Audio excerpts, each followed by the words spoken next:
Hey everybody, welcome back to Battle Ready Inc., the channel all about bringing as much nerdy content as possible. So today I want to go over the changes to PvP, to Colosseum, and just how drastically different the whole thing is compared to what it used to be. As well as, I got a little treat for you guys. I saved my 100-time dragon draw reward. We got these for free, just for the 4th anniversary of the game being out, and yeah, I wanted to show it to you guys, real quick on air in a video, but I didn't want to dedicate a whole video to it, so it's just a little bit of a reward.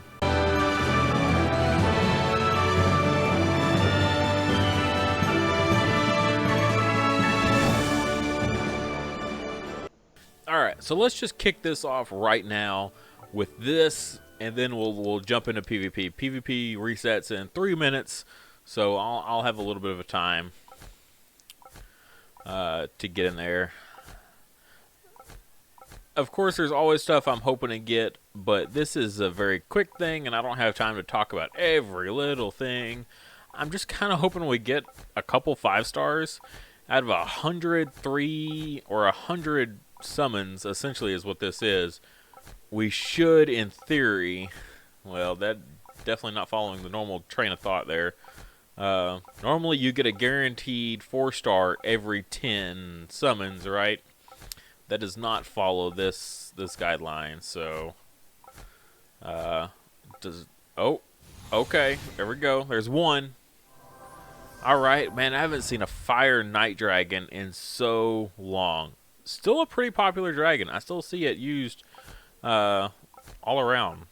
Oh, there we go. Got a second. I was going to say, I don't know if we're going to get 2 or not. Just a fire cupid. Nothing too crazy. Mastery fodder or... yeah, probably just mastery fodder. I could use it for enhancements, but I don't think I will. Probably just mastery fodder. Alright, what else? What else? I doubt we'll get much else, honestly. If we got another 5-star, that would be cool. But I think from what I've seen, it's pretty much just the 2.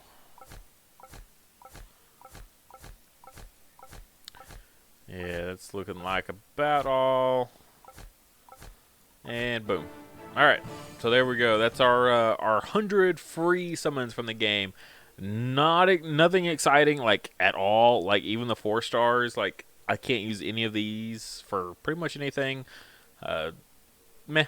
It is what it is. I'm glad I didn't drop 30,000 diamonds on, and this was my takeaway from that. I'd be a little upset if that was the case. Alright, but while you're really here, though, we're going to go look at competition into the Colosseum. We still got another minute before the reset happens, and I'll get my charges back, and we'll jump in here and take a look at this. Alright, so, as you'll notice, I'm in silver right now. And it is Thursday night, so I'm about to go into the Friday, right? So I've only got 3 days left, and I'm still only in silver. You know what's even more crazy? Is I've only lost 1 match. I've only lost 1 match this whole experience, and I'm only in silver. Day 1, I didn't really know what I was doing, and I went through 4 of my 5 games, won all 4 of those, and then on the last one, I failed, right? And I ended up hitting this renew button, which gives you a whole new list of 5s, before I went in and tried to finish that fight. That was huge. That was such a setback for me, because even if you fail, you can keep retrying, change up your team, keep retrying to beat that person and get the rewards. Because that last battle there, that 5 win, you get some nice rewards, but it's 100 points. 100 points towards your record here, and you go up in points here, and that's what's determining where you're placing at in the list here. So I'm only at 750, and look at all these other people. Like, that was just so wild. On one day, I didn't get my 5th win, and I've done phenomenal ever since then. How I'm not any higher than I am, I don't know. It's blowing my mind. I don't. Maybe I missed a day and I'm not. I've just completely slipped my mind. I don't think so. But this is tough. This is tough. So there's some strategy behind picking your order here. You always want to win your first one. If out of all the opponents you have, don't save him for last. Pick the easy one first, because that determines like the whole way ahead after that. That's a big points like that you're going to get right there that determines how many more points you're going to get later on. It's important to win your very first one, so got to win your first match. That's kind of it for the system we're about to play here. I'll go ahead and back out and come back in, and we should be all charged up and ready to go. No? Alright, there we go. I had to completely close out of the game and reopen it. It just did not want to load any other way. Wow, so I just realized BlueStacks wasn't recording that whole time. I don't know how I missed that. That sucks. So I did a whole lot of talking there, which I'm going to have to come back and cut out. I did all these matches talking about all kinds of stuff. So I'm going to have to kind of wrap that all up into one fight down here. But I'm going to go over the topics I went over anyways. Looking at teams going ahead, right? We're looking for healers, tanks, and support types where these skills that used to, scale off of defense or HP, used to it didn't really matter. It's just personal preference, whichever one you preferred. Now we have to go with defense scaling. Okay, you're going to want to go off to defense scaling. So use the analogy of, say your dragon has 10,000 HP but 20,000 defense, right? So they take all this massive damage that gets reduced because of your crazy high defense, and so you end up only taking a little bit of damage, right? And so your health gets down to 3,000, right? Your healer comes in, he's normally healing for 20,000, which, used to be fine. However, now that's half, so now you're only healing for 10,000. But you apply that to that defense-based tank, boom, they're right back up to full health instantly. Okay, but if you reverse that and say your tank had 20,000 HP but only 10,000 defense, they're going to lose that health a lot quicker. Well, it equates about to the same time of loss. Loss of health is about the same, right? They're going to go down to that 3,000 just as fast as the other one did, because that had less health. But the part that changes is when the healer goes off. That healer's still going to heal for, what used to be 20,000 is now 10,000. He's going to put that on that dragon and that tank's only back up to half health, okay? He's going to go down now twice as fast as the other one that's at full health with all that crazy high defense. So defense scaling is so much more important now, okay? And this applies for your healers as well. You're going to want some defense-based healers if you go that route. If you're an attack-based healer, then that doesn't really apply there. But the premise is avoid HP scaling. Okay, for Colosseum, this doesn't apply to any kind of PvE action. Okay, all your dungeons and things like that, those are still fine. Those still work all normally. So just when you're looking at healers and your tanks and things like that, go for defense scaling. All right, moving on to the next thing here I want to talk about is, since healers are so bad, I mean they are. They're not as good as they used to be. You're not going to want to run a double healer team, preferably not. Some people are doing it. It works okay, but they struggle a lot more than they used to. They really got to work for it now. But if you can have like defense types or support types that put up barriers, now you're thinking, okay, I've got my Lightning God Dragon here, and I'll show you when we go into this match that every time the battle starts, immediately he puts a barrier up on every single individual dragon on my team, and they have to work through that barrier before they can even start damaging me. And those barriers come back at full power just periodically throughout the fight because of his passive. I mean, that's just what he does. He just keeps putting up barriers throughout the whole fight. And that's great. Barriers are awesome because there's nothing affecting if they get recharged or not, right? They just come back at full force every so many seconds. Barriers are great. As well as invulnerability barriers. We were talking on my the Discord, on my personal Discord for the channel, that if you played something like a Jet Dragon that gets 3 invulnerability states just innately in its, that's how he's designed, is to have these invulnerability states. You put on a rune set, the rune set that gives him the invulnerability state, that's 4 invulnerability states he's going to have. Also, you combine him with something like a Tropheus or a Gaian or something like that, they trigger another invulnerability state. That's 5 times your squishiest dragon on your entire team gets to go invulnerable in one fight. Okay, that's a huge chunk of time just in one fight, especially considering fights these days, they go by twice as fast than that they used to. Not even considering the 4 times speed. I'm not even talking about that. Just fights don't go to the bitter end anymore. Okay, that's just, there's too much not being able to heal for fights to go all the way down to 0 time. Okay, especially because the ramp up of DPS is so much higher. So periodically through the fight, you get to the next stage, the environment goes all red, and all your DPS dragons and stuff, they start doing a whole lot more damage. The healers start doing even less heals. Evasion goes down, so you can't have evasion teams working as well as they used to. Just changes everything. So being able to go invulnerable 5 times in a fight that's already only like a minute and a half, and you're going invulnerable for 45 seconds out of that fight with your main DPS, that's phenomenal. The rest of your dragons just have to survive and support. That's all they have to do while your Jet Dragon. And that's just a theory build. Okay, there's other ways. I'm not saying everyone run to Jet Dragon. Okay, but it's just an option. The option I went with, however, is the Kamari Dragon here. He's one of the Alpha Strikers, which means before anything else in the game happens, he gets to attack. That's like his whole special thing, is that he just gets to swing immediately. Used to, that didn't do as much as I was hoping it would. It was solid. I was getting top 30 every week in PvP with this team. Now, though, it's a whole lot different. I get a swing with that Alpha Strike, and the healer can't just immediately heal the whole team back up to full. My Kamari is doing so much damage that they can't heal back. In addition to that, he also debuffs the team with a heal debuff.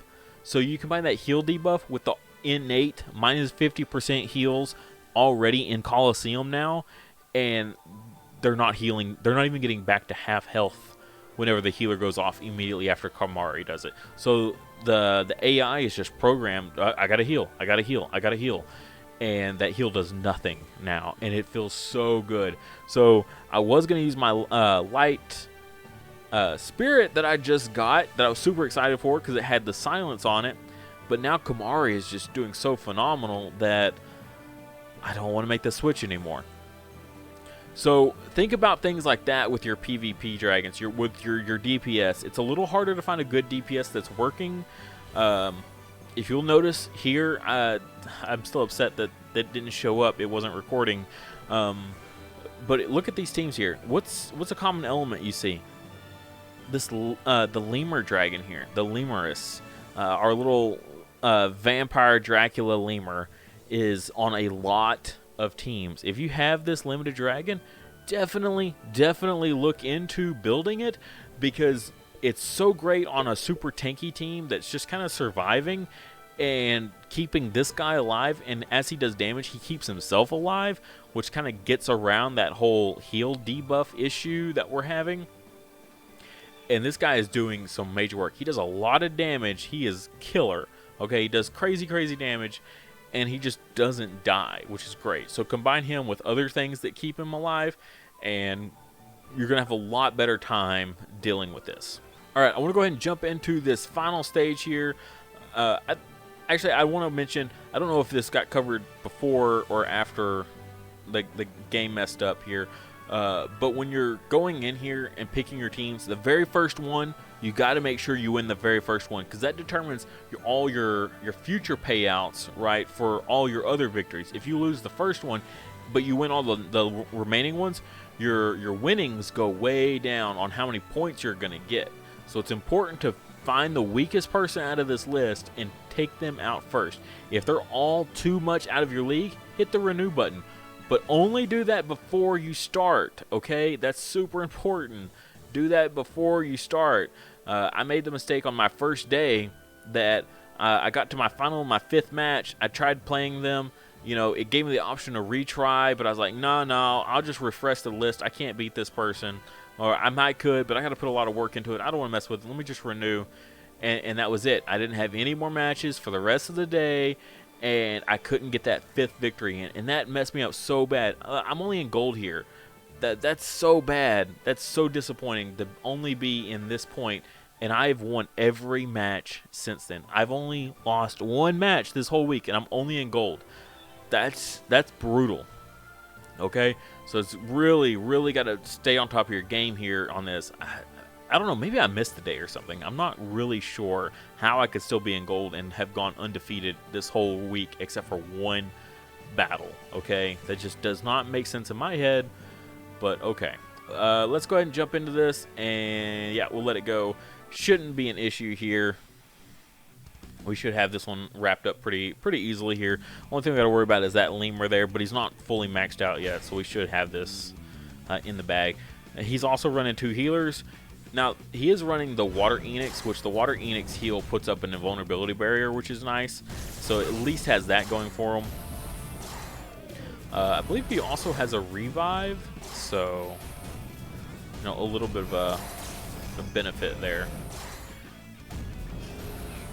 And also, if you look over at my team, we've got the, look at that, not even maxed out, and that lemur, like, was half helping me. But our barriers just, you know, coming in here, hardly doing much else. As soon as those barriers go up, you know, we're fine for a good chunk of the fight there. I do like the Water Trophius. If I could make a switch, I'd get to something. I really kind of want the Dark Guardian. The Dark Guardian puts up an invulnerability barrier around the whole team when one person triggers it. My only issue with that is it's a one-shot kind of thing. It only works one time, right, in a fight, in a PvP match. Whereas Water Trophius, I can keep using over and over and over and over. All right, so that's our 5th win there. We got 100 points for that. We're at 950. Still only in gold, though. I don't know. Pretty crazy here. We're in 174th place. As long as we can break top 100 before the end of the week, I'll be okay. I'll be happy and content with that. I'd really like to get top 50. I'm used to scoring way higher than I am. I don't know what's going on. Like I said, I've only lost the 1 fight. And it's like messed me up this bad. It's nuts. All right, so now, you know, we kind of look at the challenges that we have. We just got that refresh there. I'm not gonna have to worry about this until tomorrow night after reset. But just kind of looking at these here, you know, I might want to refresh these. You know, this is a little steep. These teams aren't too crazy. That's a super tanky team right there. You know, nothing too scary here, though. Nothing too scary. This team might be pretty good. This team right here, Rain Wolf there. He's got the Jet Dragon I was talking about. He's got an Iris, which also has an invulnerability state there. He's got the barriers from the Lightning God Dragon. He's got a really powerful healer that can, you know, put all these guys back up to full health. The only thing that's kind of holding him back here is this the pony here, the Earth Pony. The ponies are good. I'll give them that. You know, all the ponies are good. Just some are better than others. This is still a solid team, though. I really like this team. It could definitely give me some trouble if I'm not careful. That's not too bad. The Magnus there, I would be scared of, except for it doesn't have anything else really backing it up that really supports it, so not as scary at that point. We got a Silence here, a 3-mana cost attacker. What is that? A 2-mana cost attacker, a healer, and a Naroth there. Not anything, and a damage over time Naroth. Like, yeah, no, not worried about that either. So, looking at the teams, need to decide, should I refresh? You know, when I get that free refresh come up, you got to kind of debate that. You know, find a good set that you think you can do really well against, and then make sure that first battle is the weakest one, so you know you can help yourself guarantee that victory. And you might not necessarily just look at, you know, what's over here, what's these power levels. You know, 10,000 difference isn't going to make a huge difference. A really badly built team, though, that can just make or break you for sure. So something like this, sure, it's 114,000, but I bet I could beat this easier than I could beat this. Okay, just plain and simple. Not a very well built team. A little bit better here. It's got some beastly elements to it. Okay, so just things to think about. Thank you guys so much for watching. If you enjoyed this video, please like and comment, as well as subscribe if you haven't already. If you enjoy this type of content, I try to put it out as much as possible, so definitely subscribe. Also, if you really enjoyed the content, check out my Patreon. I have a link in the description below for it. You can get access to my Discord server, as well as if you're a Dragon Village M fan, account takeovers where I help you out with your account. If you're a Digimon fan, I've got monthly giveaway. Well, not even giveaways. I've got monthly merch that's specific to Patreon. Stuff like memory counters, custom made. This is the baby form of Vmon here. There's gonna be more in the works also. So lots of memory counters, all kinds of awesome Digimon merch. So definitely check out that tier. And if you're just all out crazy, there's other tiers if you're that dedicated. As well as check out my Teespring. I've got awesome merch there. You know, official Battle Ready Ink merch. Awesome phone cases for you Digimon fans out there.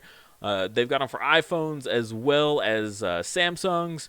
So they are super sweet. If you've seen the last Digimon movie, that's where these are from. I had a friend of mine custom make these so that way they fit perfectly on these phone cases. They look super good. So definitely check those out. But at the end of the day, if you can't do any of that, just like I said, like the video. That helps a ton. And subscribe. It doesn't hurt, but it helps me. So that's what's the real benefit. And as always, I'll see you next time.